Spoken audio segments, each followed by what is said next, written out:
La cara posterior de cada riñón se apoya en la pared abdominal posterior, formada por lo que vendría siendo los músculos psoas mayor, cuadrados de los lomos y transversos del abdomen de cada lado. Ajá. Al hablar de los bordes, hablamos del borde lateral. Son fuertemente convexos. En el lado del borde del riñón derecho va a estar en relación con lo que vendría siendo el hígado, mientras que en el lado del riñón izquierdo va a estar en relación con el vaso y con el colon descendente. En el borde medial encontramos que estas presentan dos convexidades, conocidas como los segmentos suprailiar e infrailiar. Este es el suprailiar e infrailiar. Porque la parte cóncava se le conoce como ilio-renal y en el ilio renal se encuentra perforado por el pedículo renal conformado por la vena, arteria y el uretre. Y al hablar de los polos de los riñones encontramos que el polo superior es ancho, es redondeado y es algo inclinado hacia la parte del medio. Y el polo inferior es más alargado y es más vertical. Gracias. Hola, mi nombre es María Canela y yo les voy a hablar sobre la configuración interna del riñón. Este es un órgano muy importante. Si en él realizamos un corte coronal, podremos apreciar desde el exterior hacia el interior que primeramente tiene una membrana que se denomina cápsula fibrosa. Esta es una membrana resistente que cubre completamente al órgano y tiene aproximadamente 1 milímetro de grosor y es poco flexible. Seguidamente tenemos el parénquima renal, el cual se encuentra prolongado hacia el seno renal por las papilas y las vías excretoras y por la pelvis renal. Luego tenemos la corteza renal, que es la que se encuentra debajo de la membrana resistente, que es la cápsula fibrosa. Luego tenemos las columnas renales de Bertin, las cuales son unas columnas que prácticamente son prolongaciones profundas del mismo tejido de la corteza renal, que rodean a la siguiente estructura, que es la médula renal, la cual está conformada por las pirámides renales de Malpighi. Luego de estas pirámides tenemos la pelvis renal, la cual es la que se encuentra ubicada en el seno renal junto a las venas y arterias que se encargan de la irrigación de este órgano. Luego tenemos las cálices renales, que son los conductos que están conectados con las pirámides renales de Malpighi, en las cuales se encuentran el líquido filtrado por el riñón. Luego de las cálices renales, este líquido pasa a la pelvis renal, la cual es la que se encuentra ubicada en el seno de cada uno de los riñones. Relaciones del riñón. Las relaciones del riñón tienen distintas partes, de la cual manera está la cara anterior, que sería la cara anterolateral. Se presenta de distintas maneras ubicado. Está el riñón derecho, es una zona pequeña del polo superior, está en contacto con la glándula suprarrenal derecha, una parte situada por debajo de la glándula suprarrenal, aproximadamente 3/4, produce la impresión renal del lóbulo derecho del hígado. Una estrecha porción medial está en contacto con la segunda porción del duodeno. Por debajo de esta está en contacto con el ángulo cólico derecho. El ángulo hepatocólico y medialmente comparte el intestino delgado. A su vez, en el riñón izquierdo es una zona pequeña, el polo superior está en contacto con la glándula suprarrenal izquierda, mientras que los 2/3 superiores están en contacto con el vaso. Una parte cuadrilátera central está en contacto con el cuerpo del páncreas y los vasos sanguíneos que los irrigan. Además presenta una pequeña zona triangular ubicada entre la zona suprarrenal y esplénica. Está en contacto con el estómago. Por debajo entra la zona suprarrenal y esplénica de la región lateral. A su vez, su relación con el ángulo cólico izquierdo, ángulo esplénico cólico, y con el colon descendente, mientras que la zona medial se relaciona con las asas del yeyuno. Las zonas suprarrenales, pancreática y cólica carecen de peritoneo, debido a que están en contacto real con dichos órganos. No hay desplazamiento porque están fijados. En su cara posterior, posteromedial, está cubierta por tejido adiposo y carece de peritoneo. No es móvil, se ubica por delante del diafragma y los ligamentos arqueados laterales y medial al músculo peción mayor, al músculo cuadrado lumbar y al tendón del músculo transverso del abdomen. Los vasos subcostales y los nervios iliopogástricos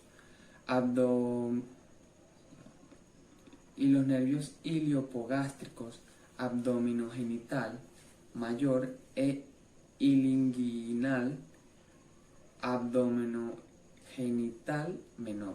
Los polos del riñón están la parte superior y la parte inferior. En la parte superior, el riñón derecho está en la altura de la número 12, mientras que en el lado izquierdo se ubica entre la 11 y la 12. El músculo diafragma separa el riñón de la pleura. El polo superior es grueso y redondo y está más próximo a la línea U medio que los inferiores. Se relacionan con la glándula suprarrenal. En la parte inferior son los pequeños y finos. En la parte inferior de los riñones son los polos pequeños y finos, se prolongan hasta un 2.5 centímetros en las crestas ilíacas. Sus bordes. Los bordes laterales y mediales del riñón.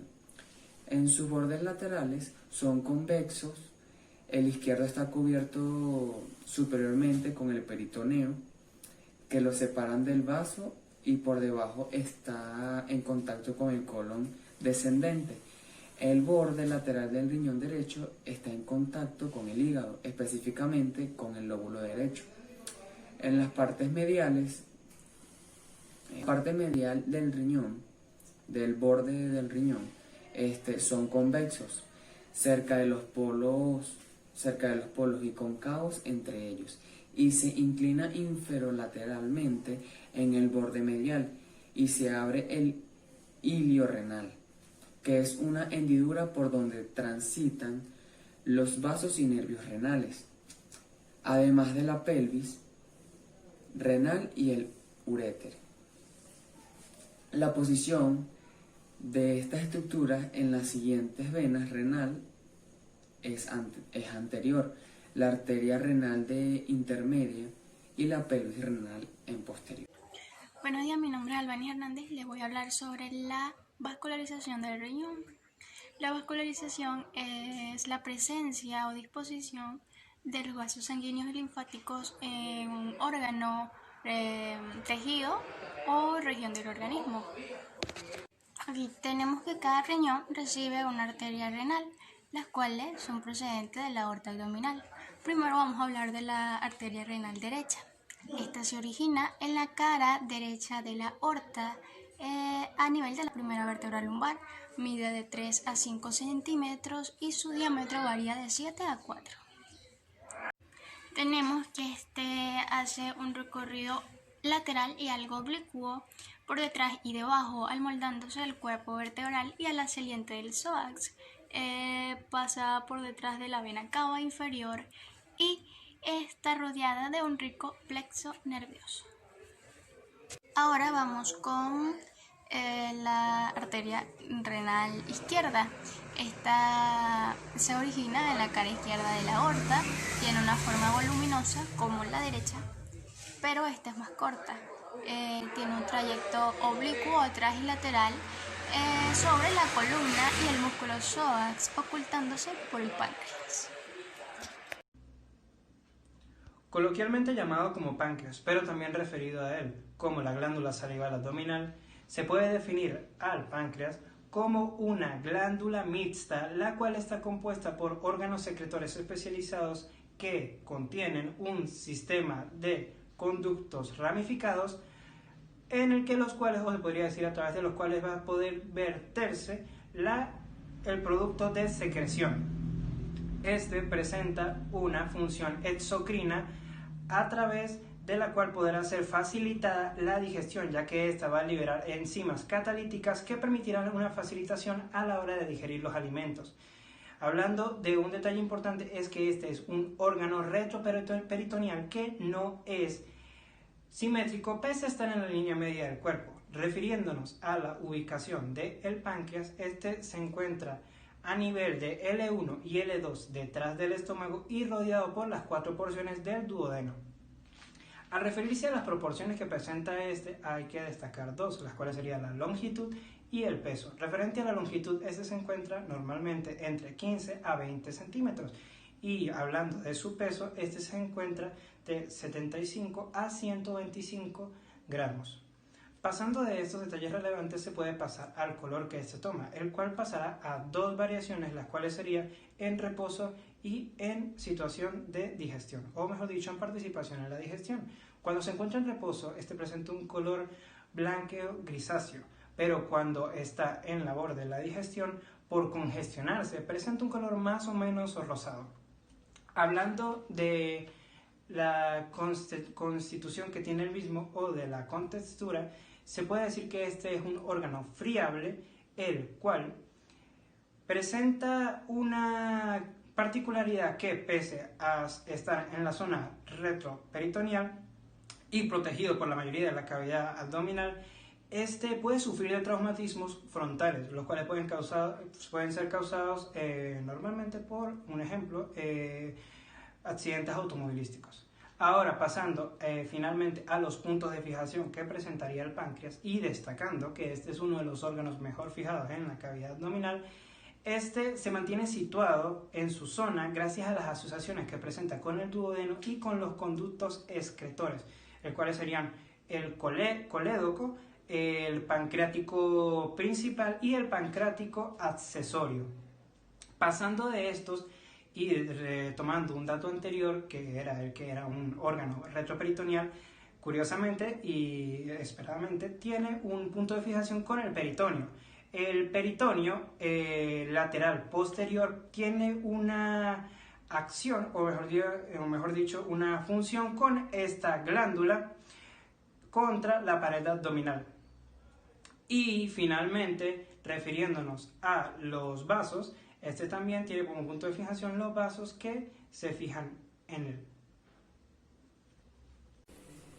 El páncreas. El páncreas, como ya sabemos, es un órgano que mide alrededor de 10 a 15 centímetros, con un ancho de 4 centímetros y un grosor de 5, con un peso aproximado de entre 70 y 150 gramos. Tiene una forma cónica con un proceso uniforme medial e inferior, conformado por una cabeza, un cuello, un cuerpo y una cola. Proporciones del páncreas. Para iniciar tenemos lo que es la cabeza del páncreas. Esta se encuentra dentro de la escotadura duodenal y es la parte más gruesa. Está situada a la derecha, colocada por detrás del hígado y rodeada parcialmente por el duodeno, que es por la primera porción del intestino delgado. Mide alrededor de 6 a 7 centímetros de alto y 4 centímetros de ancho aproximadamente. Una de sus características es la del canal o conducto al duodeno, en el cual reposan las 3 primeras porciones del mismo. Es importante destacar que el páncreas presenta una pequeña expansión conocida como el proceso unciforme o gancho del páncreas, también nombrado en la nomenclatura antigua como pequeño páncreas de Winslow. Presenta una escotadura, que es la escotadura pancreática, que da paso a los vasos, arterias y venas mesentéricas. Continuando, tenemos el cuello del páncreas. Mide aproximadamente 2 centímetros de ancho y corresponde a las porciones más estrechas del parenquima. Une a la cabeza con el resto del cuerpo de la glándula. Por encima del cuello nacen 2 tubérculos pancreáticos anteriores, también conocidos como tubérculos preduodenal y un tubérculo retroduodenal. Luego está el cuerpo del páncreas. Esta es la porción más extensa del páncreas y mide alrededor de 8 a 10 centímetros. Es importante resaltar que sobre el cuerpo del páncreas discurren los vasos esplénicos.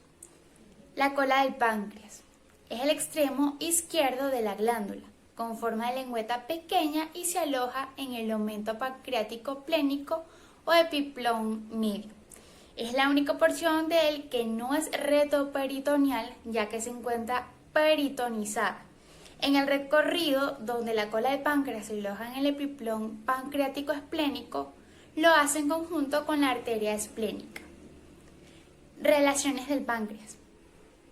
Cabeza y cuello. Hacia adelante tenemos la cabeza y el cuello son cruzadas por la raíz del mesocolon transverso, convirtiendo a este órgano tanto en una glándula que ocupa el compartimiento supramesocólico como el compartimiento inframesocólico.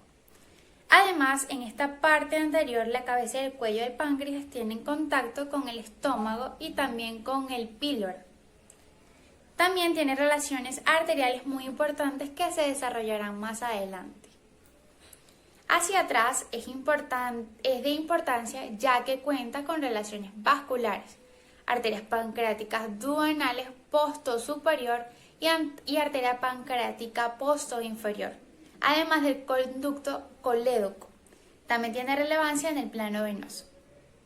Relaciones del cuerpo. Esta tiene forma de prisma triangular y cuenta con 3 caras. En la cara anterior, en relación con el estómago y con la transcavidad de los epiplones, en su porción inframesocólica con el colon transverso y asas intestinales. En la cara posterior está cubierto por la fase duodenal pancreática, la aorta abdominal, el pleno celíaco, los vasos esplénicos y con la glándula suprarrenal izquierda y el riñón izquierdo. En su cara inferior tenemos que está lleno de impresiones causadas por los órganos que lo rodean.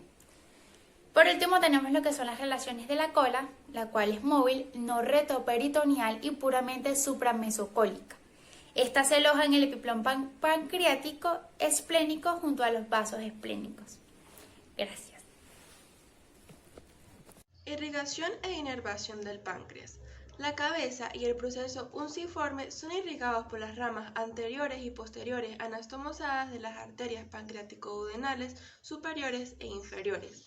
La arteria pancreático-duodenal superior proviene de la gastroduodenal, que a su vez es una rama de la arteria hepática común, rama del tronco celíaco de la aorta abdominal. La arteria pancreático-duodenal inferior se origina de la arteria mesentérica superior, otra rama de la aorta abdominal.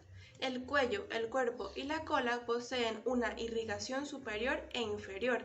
La superior va desde la arteria esplénica, que es del tronco celíaco, que en su trayecto hacia el vaso da múltiples ramas para el páncreas, que se anastomosoman con la irrigación inferior del cuello, cabeza y cola. La inferior se da gracias a la rama pancreático-dorsal de la arteria esplénica, que al anastomosarse con parte de la pancreático-duodenal inferior genera la arteria pancreática transversa inferior. En cuanto a la inervación, el páncreas es inervado por fibras parasimpáticas del nervio vago y fibras simpáticas de los nervios esplénicos. Hacen escalas en los ganglios y terminan en neuronas intrínsecas del páncreas. Estas neuronas son parte del sistema nervioso entérico e inervan acinos, islotes, conductos y vasos sanguíneos mediante neurotransmisores como péptido intestinal vasoactivo, péptido relacionado con el gen de calcitonina, somatostatina y neuropéptido. El páncreas también cuenta con una red rica de fibras aferentes unicerales implicadas en la percepción del dolor.